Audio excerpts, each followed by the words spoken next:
Good morning friends, SP sir here. ચલો, last લેક્ચરમાં આપણે વાયુઓના અણુજ ગતિવાદની અભિધારણાઓ ભણ્યા હતા. વાંડરવાલ્સ વાયુ સમીકરણ પણ ભણી ચૂક્યા છીએ. આજે આપણે જોવાનો છે અણુઓની ગતિજ ઉર્જા અને આણ્વીય ઝડપ શું છે એના વિશેની સમજૂતી, અથવા તો એને કહેવાય મેક્સવેલ અને બોલ્ટ્ઝમેનનો વહેંચણી વક્ર. અતિ આઈએમપી પ્રશ્ન, પણ નો ડાઉટ આ વખતના 30% કાઢી નાખે છે. પણ હા, સમજવાનો તો છે જ, કારણ કે પ્રશ્ન સમજેલા હશો. કારણ કે આ વર્ષે જે કોર્સમાં કાપકૂપ કરી છે એ માત્ર આ ચાલુ વર્ષે પ્રશ્નો નહીં પૂછાય, પણ જે ડબલ નીટ માટે કોઈ કાપકૂપ કરવામાં આવેલ નથી. ઓકે, સો કરવાનું તો બધું જ છે. એટલે આખો પ્રશ્ન કન્સેપ્ટ વાઇઝ છે, સમજજો. બહુ મજાનો પ્રશ્ન છે અને બહુ ઈઝી પણ છે. લખાણ એકદમ પપ્પુ જેવું છે. આપણા પેમ્પલેટ્સની અંદર પ્રશ્નનો જવાબ સંપૂર્ણપણે મળી જશે. તો આગળ વધી પણ વિડીયો ચાલુ કર્યો પહેલા કહી દઉં, વિડીયો લાઈક કરવાનો છે. તમારા જેટલા પણ મિત્રો એમને શેર કરો, અને જો હજી ચેનલ સબસ્ક્રાઇબ નથી કરી તો મજા નહીં આવે યાર, કર દો. ચાલો તો ચાલુ કરીએ. આપણે જોવાની છે અણુઓની ગતિજ ઉર્જા અને આણ્વીય ઝડપ. પહેલા તો ગતિજ ઉર્જા છે શું? તો તમને બધાને ખબર છે કે કોઈ પણ વાયુ લઈએ તો એ વાયુના કણો અસ્તવ્યસ્ત ગતિમાં હોય, તો જ્યારે આવા કણોની ગતિ હોય તો એ ગતિના કારણે જે ઉર્જા ઉદ્ભવતી હોય એને જ એ અણુઓની શું કહેવાય? ગતિ ઉર્જા. સિમ્પલ લોજિક છે. ધારો કે મેં એક પાત્ર લીધું છે 1 લીટર કદનું, આની અંદર વાયુ ભરી દીધો છે. તો આ વાયુના કણો અસ્તવ્યસ્ત ગતિ કરતા હોય, અને એ ગતિના લીધે એમાં રહેલી તમામ ઉર્જાને એ વાયુની શું કહેવાય? એટલે દરેક અણુની ગતિ ઉર્જા કહી શકો તમે. તમને બધાને ખબર છે કે વાયુના અણુઓ હોય એ તો સતત ગતિમાં હોય, એટલે આની અંદર એટલે બધા કણ અસ્તવ્યસ્ત ધડામધડી ઓમથી તેમ ગતિ જ કરતા હશે. તો એમની અસ્તવ્યસ્ત અને સતત ગતિના કારણે તેઓ સતત પાત્રની દિવાલ સાથે અથડાતા હશે. અંદરો અંદર બી આવું નહીં, આમ અથડાતા હશે. એટલે અંદરો અંદર પણ અથડામણ થતી હશે, પાત્રની દિવાલ સાથે પણ શું થતા હશે? અથડાતા હશે. જેથી તેમની ઝડપમાં ફેરફાર અને ઉર્જાની પુનઃ ગોઠવણી થાય. ના સમજે? ધારો કે બે કણ હોય, એક કણ સ્થિર ઉભો છે, બીજો કણ અતિ ભમાભમ ફરતો આવે છે. આની ઉર્જા વધારે છે તો ઉર્જા વધુ છે, આની ઉર્જા ઓછી છે. વધુ ઉર્જા વાળો અસ્તવ્યસ્ત ગતિ કરતો અને અથડાય, આની ગતિ ચાલુ થાય. થયું શું? જો આમાં ગતિ ઉર્જા વધી ગઈ, પણ આ કણની ગતિ ઉર્જા શું થઈ? ઘટી. એટલે અથડામણ દરમિયાન એકબીજા કણ ઝડપમાં પણ ફેરફાર અનુભવે અને ઉર્જાની પણ આપ લે કરે, એટલે ઉર્જાની પણ પુનઃ ગોઠવણી થાય. શું કોઈ એક સમયે ઝડપ અને ઉર્જા સમાન હોતા નથી? એટલે તમે દરેક કણ હોય તો કોઈ એક સમય હું એમ કહું કે આ આવડું પહેલું કણ છે, આની જેટલી ગતિ ઉર્જા હોય, જેટલી ઝડપ હોય એટલી જ ઝડપ આ કણની હશે, એટલી જ આની હશે, એટલી આની આ બધાની એટલી જ હશે, એવું કહી શકીએ? નહીં. ઓબ્વિયસ વસ્તુ છે યાર. બધા કણોની કોઈ એક જ સમયે ગતિજ ઉર્જા જુઓ કે એમની આણ્વીય ઝડપ જુઓ, બધું જ અલગ અલગ હશે. ક્લિયર? બધાની એક સરખી હોય નહીં. ઘણા ઝડપી હોય, ઘણા ઢીલા હોય, માંદા મારા બેટા બેઠા હોય, દોડતા જ ના હોય. તો બધાની એક જ સમયે ગતિજ ઉર્જા કે આણ્વીય ઝડપ સમાન હોતા નથી. હવે જો બધાના સમાન ન હોય આણ્વીય ઝડપ, એટલે બધાની આણ્વીય ઝડપ સમાન ન હોય તો તમે એક સિમ્પલ લોજિક વિચારો. બધાની આણ્વીય ઝડપ 1 by 1 લખવા જેવું કેવડું મોટું લિસ્ટ થાય કે ભાઈ આમાં રહેલા કણોની આણ્વીય ઝડપ મારે લખવાની છે, તો કેવડું મોટું લિસ્ટ થાય. કારણ કે યાર વિચારો ને, એક મોલની અંદર બી 6.022 × 1023 ઘાત અણુ હોય, બધાની લખવી પડે. તો એના બદલે આપણે જેટલા પણ અણુઓ છે એમની એક સરેરાશ ઝડપ મેળવી શકીએ. લખ્યું છે છેલ્લે. આથી અણુઓની સરેરાશ ઝડપનું મૂલ્ય મેળવી શકાય. તો આપણે વિચાર લઈએ કે ધારો કે કોઈ એક નમૂનો છે, ધારો કે આ નમૂનો છે, આની અંદર રહેલા કણોની સંખ્યા n છે. એટલે નંબર ઓફ સંખ્યા n છે, ગમે તેટલી હોય. ધારી લો કે n અણુઓ છે, બધાની વ્યક્તિગત ઝડપ ધારો કે u1 u2 થી લઈને ક્યાં સુધી છે? un સુધી. બધાની અલગ અલગ છે. તો મારે જો સરેરાશ ઝડપ શોધવી હોય તો સરેરાશ ઝડપ કઈ રીતે શોધી શકાય? u એવરેજ, બધાની ઝડપનો સરવાળો ભાગ્યા સંખ્યા, તો આપણને સરેરાશ ઝડપનું મૂલ્ય મળી જાય. અને આ જે ઝડપની વહેંચણી છે, એટલે મેં કીધું એમ બધા કણોની ઝડપ અલગ અલગ હોય, તમે સરેરાશ ઝડપ મેળવી શકો. ચલો એ પણ મેળવતા શીખી ગયા. પણ આ બધાની જે ઝડપ હતી એ જુદી જુદી હતી કે નહીં? એ જે ઝડપની વહેંચણી છે એ તાપમાન અને વાયુના દળ પર આધાર રાખે, તો તાપમાન અને દળ પર આધાર રાખી એવું સમજી અને એમની વહેંચણી સૌપ્રથમ કરી હતી મેક્સવેલ અને બોલ્ટ્ઝમેને. એટલે મેક્સવેલ અને બોલ્ટ્ઝમેને શું કર્યું કે કોઈ વાયુ લીધો અને એના માટે આવી રીતે એકમ કદનું પાત્ર લઈ, એમાં જેટલા પણ n અણુ હતા એ બધાની ઝડપ અને કઈ ઝડપ ધરાવતા અણુઓ કેટલા છે એની વહેંચણી કરતો એક આખો વક્ર તૈયાર કર્યો, આલેખ દોર્યો. તો આવો જે આલેખ દોર્યો એને જ કહેવાય મેક્સવેલ બોલ્ટ્ઝમેનનો વહેંચણી વક્ર, જેને આણ્વીય ઝડપ માટે દોર્યો. શું છે હમણાં ડિટેલમાં જઈશ આલેખમાં, પણ મેં કીધું એમ ઝડપની વહેંચણીનો આધાર શેના ઉપર હોય? તાપમાન પર અને વાયુના દળ પર. જુદા જુદા વાયુ માટે આલેખ જુદો જુદો મળે, જુદા જુદા તાપમાને એક જ વાયુ માટે આલેખ બી કેવો મળે? જુદો જુદો. લખ્યું છે મેં, જુદા જુદા તાપમાન T1 T2 માટે ધારો કે T1 કરતા T2 મોટું છે, તો T1 T2 માટે આણ્વીય અંશ વિરુદ્ધ આણ્વીય ઝડપનો આલેખ આ તમારી કમ્પ્યુટર સ્ક્રીન પર, જેમાં આ આલેખ છે T2 તાપમાન માટે અને પહેલો આલેખ જે દેખાય છે ને એ T1 તાપમાન માટે. તો હવે જો આપણે પહેલા આલેખ સમજીએ. આલેખ સમજવા માટે સૌથી પહેલા તો આંખો બંધ કરી દેવાની, એટલે એમ નહીં બીજું બધું ના દેખાવું જોઈએ, અર્જુન બની જાઓ, હું કહું એ જ દેખાવું જોઈએ. ક્લિયર? તો તમને ઝડપથી સમજાશે. મેક્સવેલ અને બોલ્ટ્ઝમેને શું કર્યું? અહીંયા સુધી આપણને એ તો ખબર પડી ગઈ કે બધા અણુઓ સ્વતંત્ર તમે ઝડપ લખવા જાઓ તો લોચા પડી જાય, એટલે આપણે બધા અણુઓની આણ્વીય ઝડપ ન ગોતતા સરેરાશ આણ્વીય ઝડપ ગોતી શકીએ. પણ બધા અણુઓની ઝડપ અને કયા કયા અણુની કેટલી કેટલી ઝડપ હશે એના માટેની વહેંચણી સૌથી પહેલા મેં કીધું એમ કોણે કરી હતી? મેક્સવેલ અને બોલ્ટ્ઝમેન. તો એમણે શું કર્યું? બધા અણુઓની ઝડપ ગોતી અને ઝડપ વિરુદ્ધ તેમનો અંશ, અંશ એટલે ભાગ, સંખ્યા. હું એમ કહું 0 કિલોમીટર પ્રતિ કલાકની ઝડપે ગતિ કરતા અણુ આમાં કેટલા? તો એવું થોડું એક જ હોય, 10 હોય, 5 હોય, 15 હોય, ગમે તે હોઈ શકે. ધારો કે એમ કહું 5 છે, તો 5 અણુઓની ઝડપ 0 છે એવું કહી શકીએ આપણે. અધરવાઇઝ એમ કહો ચલો 10 કિલોમીટર પ્રતિ કલાકની ઝડપે ગતિ કરતા અણુ, તો આમાં એક જ થોડી હોય. 10 કિલોમીટર પ્રતિ કલાકની ઝડપે ગતિ કરતા અણુઓ જો આની અંદર જોવા જાઓ તો મને એવું બી મળે કે લગભગ 25 અણુઓ એવા છે કે જે 10 કિલોમીટર પ્રતિ કલાકની ઝડપે ગતિ કરે છે. તો 25 ની ઝડપ, આણ્વીય અંશ 25 ની ઝડપ 10 કિલોમીટર પ્રતિ કલાકની છે, આવું આપણે કહી શકીએ. એટલે મારો કહેવાનો અર્થ શું છે? આમણે આ વહેંચણી જે કરી હતી, હું હવે આલેખ સમજાવી રહ્યો છું, ખાલી આ સમજવાનો છે, જે પણ બોલું સમજાવવા માટે, મુદ્દામ ક્યાંય લખવાનું નહીં આવતા. આલેખ શું છે ને સમજાવું. તો હમણાં આલેખ કઈ રીતે દોર્યો? અણુઓ અંશ લીધો, અંશ એટલે સંખ્યા લીધી અને એમની ઝડપ લીધી અને એનો આલેખ દોર્યો. તો આલેખ કઈક આ રીતનો મળે. પહેલો આલેખ જ જોવાનો છે, T1 તાપમાને દોરેલો પહેલો આલેખ. આલેખ કઈક આ રીતે આગળ વધતો હતો. આ આલેખમાં ખાલી પહેલા T1 તાપમાન વાળો જ આલેખ જોવો યાર. જો હું છે ને એને થોડું લાઇટિંગ આપી દઉં, બ્લુ કલર સમથિંગ તમને દેખાશે થોડું ઘણું. તમારે માત્ર અત્યારે હાલ પૂરતો પહેલો આલેખ જોવાનો છે, બીજું કઈ ના જોવો લા. ડન? ચલો પહેલા સમજી લે આલેખ પરથી શું જાણી શકીએ. આલેખ પરથી એવું કહી શકીએ ઘણી ઊંચી એટલે ઘણી વધારે અને ઘણી ઓછી ઝડપ ધરાવતા અણુઓની સંખ્યા ઓછી છે. જો આ ઝડપ છે તો વધારે ઝડપ થઈને વધારે ઝડપ ધરાવતા અણુઓની સંખ્યા આટલી, અને આ ઓછી ઝડપ થઈ તો ઓછી ઝડપ ધરાવતા અણુઓની સંખ્યા પણ આટલી. એટલે શું થયું? અણુની સંખ્યા ઓછી છે.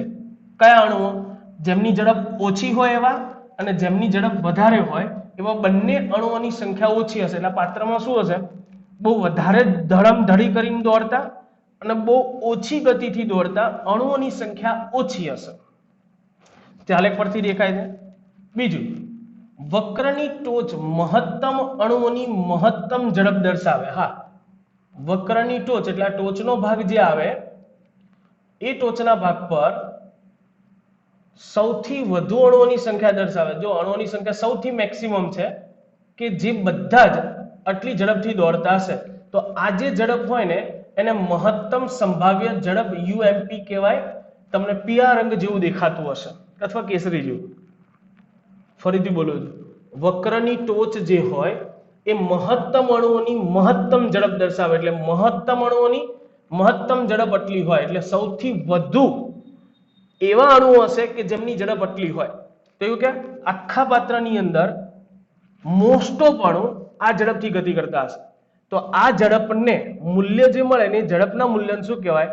મહત્તમ સંભાવ્ય ઝડપ. આમાં રહેલી મહત્તમ સંભાવ્ય ઝડપ, ધારો કે એમ કહું કે આ પાત્રમાં મહત્તમ સંભાવ્ય ઝડપનું મૂલ્ય 8 કિલોમીટર પ્રતિ કલાકનું છે, તો આમાં 8 કિલોમીટર પ્રતિ કલાકની ઝડપથી ગતિ કરતા અણુઓ કેવા હશે? વધારે. કારણ કે મેં શું દર્શાવ્યું હતું? મહત્તમ સંભાવ્ય ઝડપ. તો મહત્તમ સંભાવ્ય ઝડપથી ગતિ કરતા અણુઓનો અંશ પણ સૌથી વધુ હશે. પડે છે ને ખબર? ત્રીજો મુદ્દો, જેને મહત્તમ સંભાવ્ય ઝડપ યુએમપી કહેવાય. એટલે જો મેં યુએમપી લખેલું છે અહીંયા. અને યુ એવરેજ, એવરેજ તો આપણે શું કર્યું હતું? બધાની ઝડપનો સરવાળો ભાગ્યા એન. તો ગુલાબી રંગથી જે દોર્યું છે મેં એ યુ એવરેજ છે. યુ એવરેજ દેખાય છે, યુએમપી કરતા થોડું વધારે મળે. સંબંધ આપણે પછી ભણવાનો છે, આગળ વધીએ ત્યારે. હવે જો હું આલેખમાં તાપમાન વધારું, ને તમને બધાને ખબર, જો વાયુનું તાપમાન વધારું તો બધાની જે ઝડપ હશે એમાં શું થવાનો? વધારો. કેમ કે તાપમાન ઇઝ ઇક્વલ ટુ ઉર્જા. ઉર્જા જો આની વધારો તો બધાની ગતિ ઉર્જા વધવાની. બધાની ગતિ ઉર્જા વધવાની તો કોઈ 10 થી દોડતો તો એ 20 થી દોડશે. 0 વાળો 10 પહોંચશે, 20 વાળો 25 પહોંચશે, 25 વાળો 35 પહોંચશે. તો બધાની ઝડપમાં શું થવાનો? વધારો. તો આપણો આલેખ જે હતો એ થોડોક નમશે, જેથી કરીને આલેખ, હવે આ બીજો આલેખ જોવાનો છે તમારે, દેખાતો હશે જો મેં ડાર્ક કર્યો. તો આલેખ તમને સહેજ જમણી બાજુ ખસતો જોવા મળે, પહોળો બને આલેખ. પહેલા આવી રીતે આલેખ હતો, એની જગ્યાએ થોડો આલેખ પહોળો બને, એટલે લખ્યું જ છે. સાથે સૌથી વધુ સંભાવ્ય ઝડપમાં વધારો થાય, દેખાય છે જો પહેલા સંભાવ્ય ઝડપ આટલી હતી, હવે સંભાવ્ય ઝડપ વધીને કેટલી થઈ ગઈ? આટલી. આ કેસરી રંગ. તો પહેલા જે ઝડપનું મૂલ્ય હતું એ આટલું જ હતું, હવે ઝડપનું મૂલ્ય વધી ગયું. પહેલા 10 જ હતું ને હવે 20 થઈ ગયું, તો ઘણું બધું વધી ગયું કે નહીં? અને તેથી ઝડપની વહેંચણીનો વક્ર ઊંચા તાપમાને વધુ પહોળો બને. મેં તાપમાન વધાર્યું એટલે અહીંયા T2 તાપમાન T1 કરતા વધારે છે, તો તાપમાન વધારતા આલેખ વધુ પહોળો બને, દેખાય છે વધુ પહોળો બને એટલે આગળની તરફ ખસે, અને દર્શાવે છે કે વધુ ઝડપે ઘૂમતા અણુઓની સંખ્યા પણ શું થાય? વધી જાય. પહેલા આ પહેલો આલેખ હતો એમાં વધુ ઝડપ ધરાવતા અણુ, એટલે આ વધુ ઝડપ મેં લીધી હતી ને, તો વધુ ઝડપ ધરાવતા અણુ કેટલા હતા? આટલા જ હતા જો. પણ હવે તાપમાન વધારતા T1 પછી T2 તાપમાન કર્યું તો શું થયું? જો તો વધુ ઝડપ ધરાવતા અણુઓની સંખ્યા હવે શું થઈ? જો વધી ગઈ. એટલે પહેલા કરતા પછી તાપમાન વધારતા વધુ ઝડપે ઘૂમતા અણુઓની સંખ્યા પણ શું થાય છે? વધી જાય છે. બંને આલેખની અંદર મેં યુએમપી અને યુ એવરેજ દોર્યા છે. ગુલાબી અને કેસરી રંગ દેખાશે. લીલો રંગ શું છે હમણાં થોડી વાર ચર્ચા કરવાના છે, પણ હાલ પૂરતી ખબર પડી. ડન. અને આ જે હવે આલેખ સમજાઈ ગયો ને ભાઈ, બહુ ઈઝી આલેખ છે યાર. તો આલેખ સમજાય તો તમને એ ખબર પડવી જોઈએ કે આ જે ઝડપની વહેંચણીનો વક્ર છે એનો આધાર દળ ઉપર હોય. એટલે સિમ્પલ વસ્તુ છે યાર. જો વાયુની અંદર રહેલા ઘટક કણો, જે કણો છે, અણુ છે, એમના દળ માર જેવા હોય તો એ ધીમે ધીમે દોડતા હોય, પણ કોઈ હુક લકડી જેવા હોય તો ભમાભમ દોડતા હોય. એટલે આણ્વીય દળ જેમનું વધુ, એમાં ઝડપની વહેંચણીનો વક્ર T1 તાપમાન જેવો મળે, એટલે કે નીચો મળે. જ્યારે ઓછા આણ્વીય દળ વાળા હોય તો એમાં મહત્તમ સંભાવ્ય ઝડપ વધુ મળવાની. ઇન શોર્ટ મેં અહીંયા જો ક્લોરીન અને નાઇટ્રોજન માટે આલેખ દોર્યો છે. તો બધાને ખબર છે ક્લોરીન 35.5 ગુણ્યા 2 એટલે 71, અને નાઇટ્રોજન 14 દુ 28, એટલે આનું આણ્વીય દળ 28. તો કોનું આણ્વીય દળ ઓછું છે? નાઇટ્રોજનનું.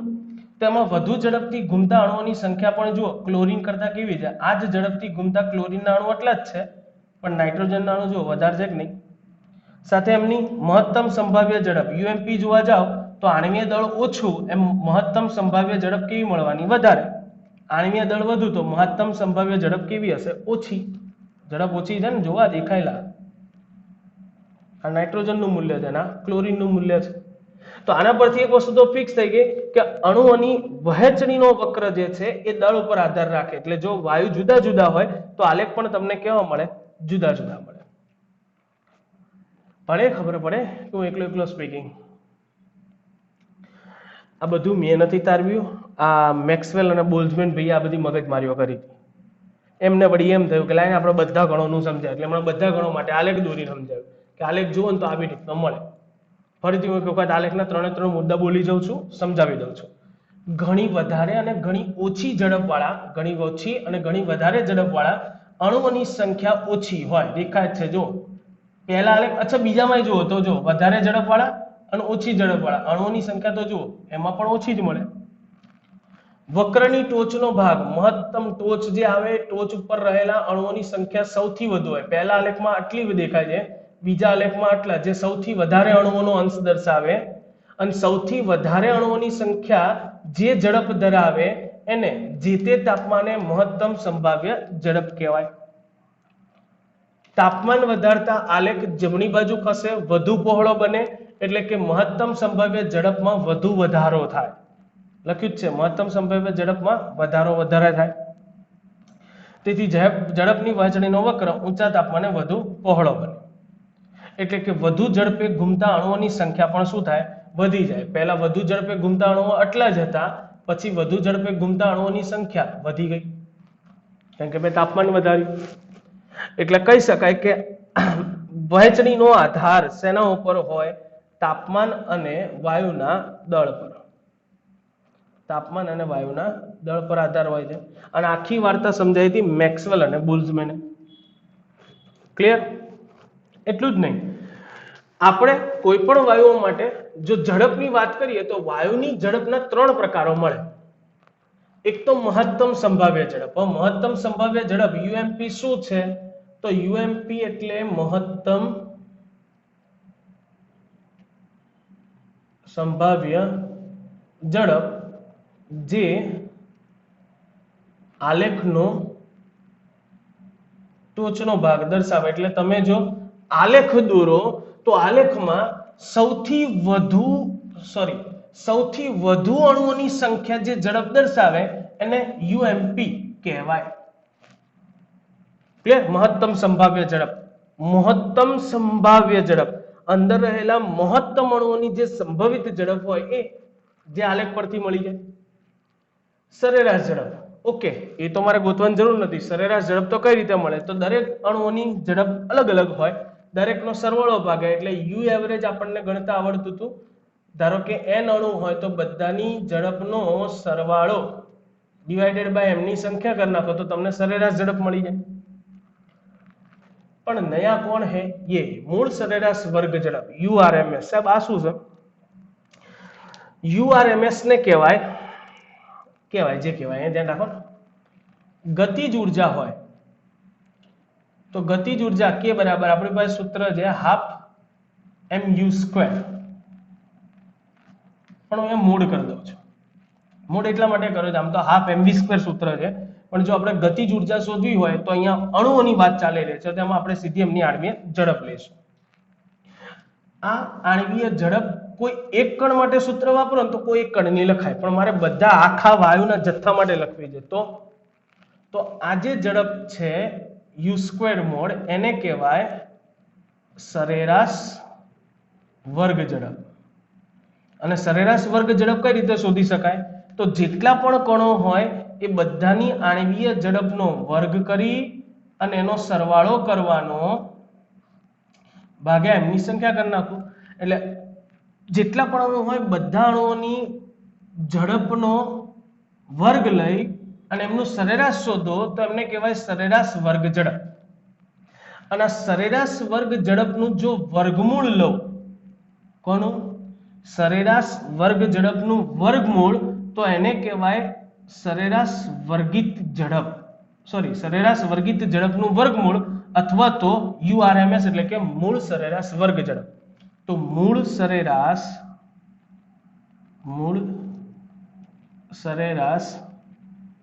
વર્ગ ઝડપને તમે બીજા શબ્દોમાં શું કહી શકો? સરેરાશ વર્ગિત ઝડપનું વર્ગમૂળ. એ જ થયું ને? સરેરાશ વર્ગિત ઝડપ જે હતી એનું વર્ગમૂળ લો, એને મેં શું કીધું? URMS. અને આનું મૂલ્ય હંમેશા યુ એવરેજ અને UMP કરતા જુદું જ હોય. આનું મૂલ્ય કોઈ દિવસ આ બે જેટલું ના થાય. આનું મૂલ્ય હંમેશા બંને કરતા જુદું જ મળે, મગજમાં ફીટ કરી દેજો. અને એટલા માટે જે ત્રીજી ગ્રીન લાઈન જે દેખાય છે યુઆરએમએસ ની દોરી છે, જ્યાં યુઆરએમએસ એટલે શું? મૂળ સરેરાશ વર્ગ ઝડપ અથવા તો સરેરાશ વર્ગિત ઝડપનું વર્ગમૂળ એટલે મૂળ સરેરાશ વર્ગ ઝડપ. બધાના વર્ગનો સરવાળો ભાગ્યા n એટલે સરેરાશ વર્ગ ઝડપ, અને એનું વર્ગમૂળ એટલે સરેરાશ વર્ગિત ઝડપનું વર્ગમૂળ એટલે મૂળ સરેરાશ વર્ગ ઝડપ, જેનું મૂલ્ય બંને કરતા જુદું જ હોય, જે મેં આલેખમાં દર્શાવેલ છે, જેને યુઆરએમએસ કહેવાય. અને આ ત્રણે ત્રણ વચ્ચેનો મારે જો સંબંધ લખવો હોય, કોની કોની વચ્ચે? ત્રણે ત્રણ વચ્ચે લખી નાખીએ એટલે યુએમપી જેમ યુ એવરેજ જેમ યુઆરએમએસ, તો એ મૂલ્ય 1:1.128 જેમ 1.224 મળે. આ ત્રણે ત્રણ વચ્ચેનો સંબંધ.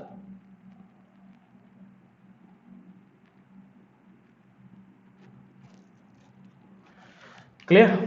બહુ ઈઝી ટોપિક છે.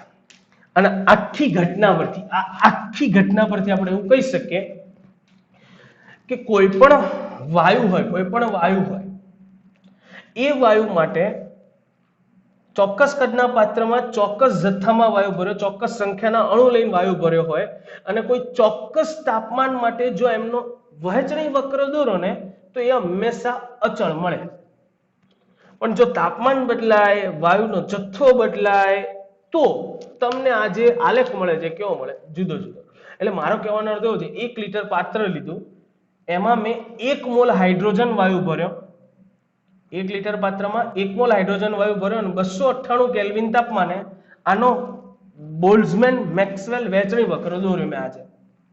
50 વર્ષ પછી બી 1 લિટરનું જ પાત્ર લઉં, 298 જ તાપમાન રાખવું અને 1 મોલ વાયુ ભરીને એના માટે ફરીથી હું આલેખ દોરું, તે આજે મળ્યો ને એવો જ મળે. એટલે કે વહેંચણી વક્ર ચોક્કસ તાપમાને ચોક્કસ વાયુના જથ્થા માટે અચળ જ મળે. પણ જો તાપમાન કે વાયુ કોઈ પણ સ્વભાવ બદલાઈ જાય તો તરત જ વહેંચણી વક્ર શું થાય? બદલાઈ જાય. સો બધાને આ અણુની ટોપિકમાં આમ ખાઈ લેવાનું છે નહીં ભાઈ, બેરી પપ્પુ ટોપિક છે. પણ આ ટોપિકની અંદર મેઇન વસ્તુ છે આલેખ પરથી સમજણ પડવી જોઈએ 3 બાબતોની. આલેખ શું કહેવા માંગે છે, ત્રણે ત્રણ ઝડપો કોને શું કહેવાય, ખાલી તમારે મુદ્દા લખવાના ગુજરાતીમાં. આ યુ એવરેજ એટલે યુ એવરેજ માટે તો આ બેઠું જ છાપવાનું છે, અને આના માટે આલેખ વાળો મુદ્દો લખવાનો છે કે ભાઈ આલેખમાં મળતા વક્રની ટોચનો મહત્તમ અણુઓની ઝડપ જે મહત્તમ ઝડપ દર્શાવે છે અને મહત્તમ સંભાવ્ય ઝડપ કહેવાય. અને આના માટે લખણ ચોપડીની અંદર અથવા તો પેમ્ફલેટમાં મળી જશે. ડોન્ટ બી ગભરાઈ. પણ પ્રશ્નો જવાબ સમજાવવો જોઈએ તમને કે આ કહેવા શું માંગે છે. તાપમાન બદલાય કે વાયુના દળ બદલાય તો આલેખ શું થાય? બદલાઈ જાય. અને કોઈ ચોક્કસ તાપમાને કોઈ એક જ વાયુ માટે જો આલેખ દોરો તો વહેંચણીનો જે વક્ર હોય હંમેશા કેવો મળે? અચળ. અને વક્ર પરથી આપણે આટલી બાબતો જાણી શકીએ. સો બસ આજે અહીંયા સુધી રાખીએ છીએ. બાકી ટુ બી કન્ટિન્યુ નેક્સ્ટ ટાઈમ. ઓકે, ચલો બાય.